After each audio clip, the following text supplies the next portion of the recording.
everybody, it's Addie Broyles, the food writer for the Austin American-Statesman and Austin360.com. Happy Wednesday. This is my weekly live stream where I come to you usually from my desk, sometimes from elsewhere, and talk about what's going on in food. Thanks to Lexus of Austin, which sponsors this live stream and our podcast. It's called I Love You So Much. I Love You So Much comes out every Friday. We've got new episodes. We've got a new episode coming out this week with Carla Bernberg. So she is a local fitness blogger who I have met a few years ago online, and I've just really enjoyed watching her fitness blog evolve. So we actually talked about adulting. So on Friday, if you want to hear a conversation about what it means to live in a Slackerville town and trying to write your own rules about adulting, that's what you can expect from I Love You So Much. We also have a bunch of other segments from, we talked to Matthew Odom, who is, I think you guys just saw if you were watching live streams, he did a live stream earlier today. He is rolling out his dining guide this week, and Matthew will be unveiling the top 5 restaurants. He does the top 25, and then he tells you the other 50 restaurants that he thinks you should try. So on Friday that will be coming out, and you definitely need to pay attention to that because Matthew spends all year eating at restaurants so that you can know which ones you really need to go to, which ones maybe you should avoid, and all of that good stuff. So way to go, Matthew. All right, so in today's food section, I'm going to talk to you about a number of things today. First of all, here's what's in the food section. This is the craziest wall of products I had ever seen. So get a little closer here. Can you see all those boxes? This is at Fisher & Weiser. This is a company out in Fredericksburg. You might have known, you might maybe have been to Fredericksburg and maybe tried some of their products. They have a couple of gift shops out there. One is called Das Peach House. And Fisher & Weiser got their start a long time ago. Actually, they started in the 60s as just a farm stand where the owner, Mike Weiser, was selling like peach jam and peach marmalade. He hired a high school student of his because he also taught high school. And so Case Fisher ended up working for for Mark Weiser. They became Fisher & Weiser. And now Case runs the company with his wife. Mark is still involved. And I just was really amazed about how I went out there earlier this summer, and then I went a few weeks ago, went to their production facility where they were like making queso. Look at that stuff. But if you go, basically in Fredericksburg, they have a 70-employee production facility where they make some of the country's top specialty foods. And so, okay, big whoop, right? Specialty foods. What does that have to do with my life? Well, let me tell you. In 1996 or 1997, Fisher & Weiser came out with a product called roasted raspberry chipotle. You've probably had raspberry chipotle in your life at some point in time, and that's because of this company. They have worked really hard all of these years to continue to develop flavors that are just new and interesting and unexpected. And so that's why you're seeing, they make 150 products now, and you see things like this pasilla chile sauce that's like a finishing sauce. They make all kinds of salsas, marinades, jams, jellies, anything that's hot whenever it's made, and then you pack it into the jar and then it's shelf stable. So they make pasta sauces. This is one of their brands that they acquired. It's called Mom's. So they make, they also make like starters, like chili starters and other starters. Smoky Mountain whiskey glaze. Oh, here's this one. Mole style pumpkin and garlic braising sauce. This is what I'm talking about. This is like perfect for this time of year.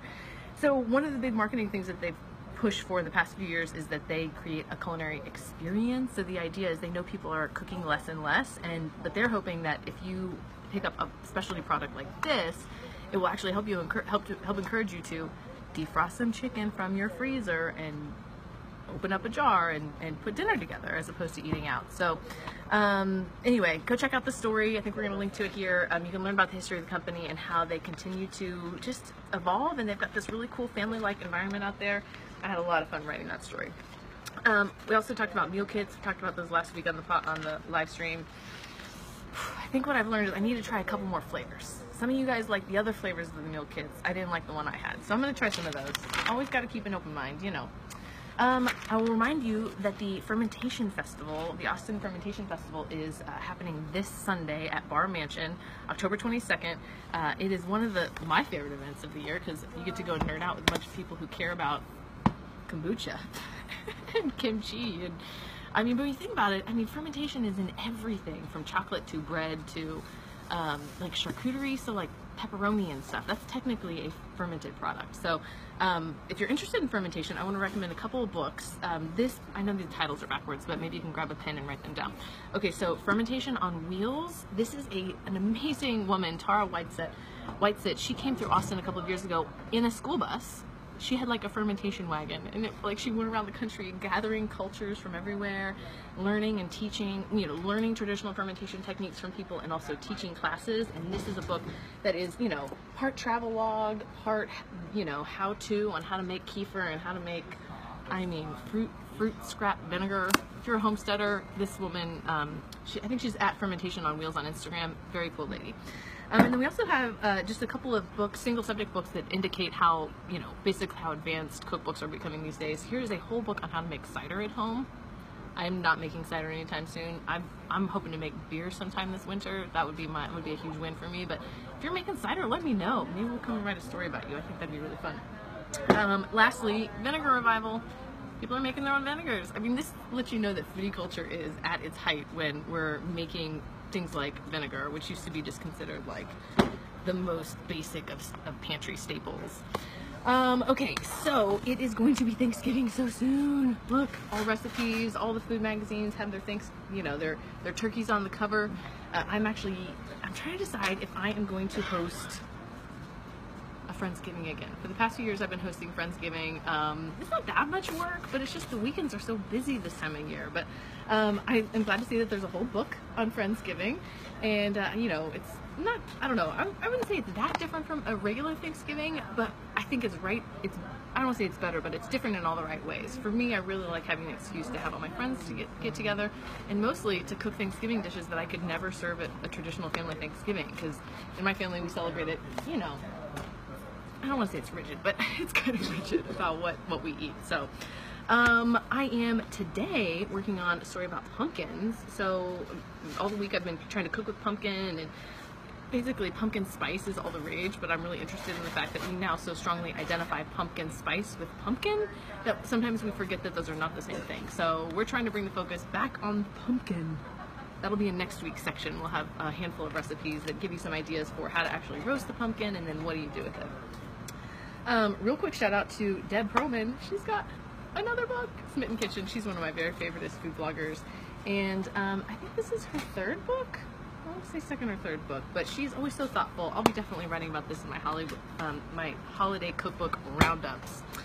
Okay, a couple quick last things. Oh, I was going to show you, when I was talking about Fisher & Weiser, they actually make some other products that don't have their label on it, and I wanted to show you a couple of those. This one is this is a food truck line that they developed with HEB, food truck fusion inspired sauces, and then this one is Dr. Fu's Kitchen. So how many of you went to Satay at some point in Austin? So Fu Swasti ran Satay for almost 30 years. She closed it I believe sometime last year, and then later in the year she ended up teaming up with Fisher & Weiser to launch her own line of sauces. So Bali barbecue sauce, she's got like a peanut sauce and chicken satay and all kinds of good stuff like that. Christina, you cannot tour the facilities, but you know, I bet if you call and ask nicely, they might, and maybe, I don't know.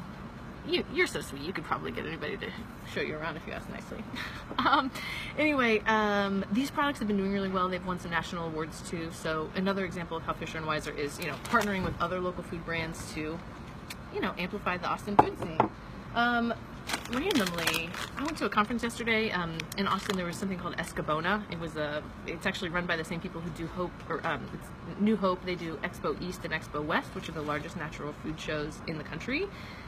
This is the third year in a row that they've come to Austin for some of their, you know, to bring some of the natural food producers. One of them was this popcorn place, and I'm sure you guys have had these popcorn chips, but I just have to tell you, these chips are like some of my favorite snacks on the market. I mean, look, it's popcorn, but in a chip. I don't understand how they make it. I don't understand how it tastes like popcorn times 100. This seriously is like popcorn times popcorn times popcorn. The texture is just right. It's like the flakiest tortilla chip you've ever had. It almost tastes like a rice cake, but in all the best ways. I mean, I could have a life supply of these. I could eat this like some of you guys drink Topo Chico. So, if that's not an endorsement, I don't know what that is. Okay, lastly, I have one other story I'm working on this week, and it's about immersion blenders. Immersion blenders, you know, you stick it into the bowl and it blends it up, and you don't have to use a food processor or anything. I've been really trying to find one at a thrift store, because I used to always remember there being immersion blenders at like thrift stores. Not as many. Oh my god, there's so many coffee pots at thrift stores these days. I did not find one at the store I went to this morning, but I did find an $8 water heater, or you know, one of these instant water electric kettles, which is another story I'm working on for this winter, because now that it's finally cool, I'm actually using these things. So for $8, I mean, I don't know, I just thought that was cool. The other thing I thought was interesting was that they had a whole shelf full of these. This is a mega mug. You know, the whole like cooking in a mug trend that we've seen. Now Corningware is actually making what they call a meal mug. And I don't know whether or not to cry or to think that this is a pretty cool invention. I don't know. I haven't tried it yet, but it's a huge mug that the idea is that you would actually put, like this little thing has recipes for monkey bread. What else does it have a recipe for? I mean, they translated it to pan de mono. That's a good one. Man, Corningware, thanks. I knew that today. Okay, hope you guys have a good rest of your day.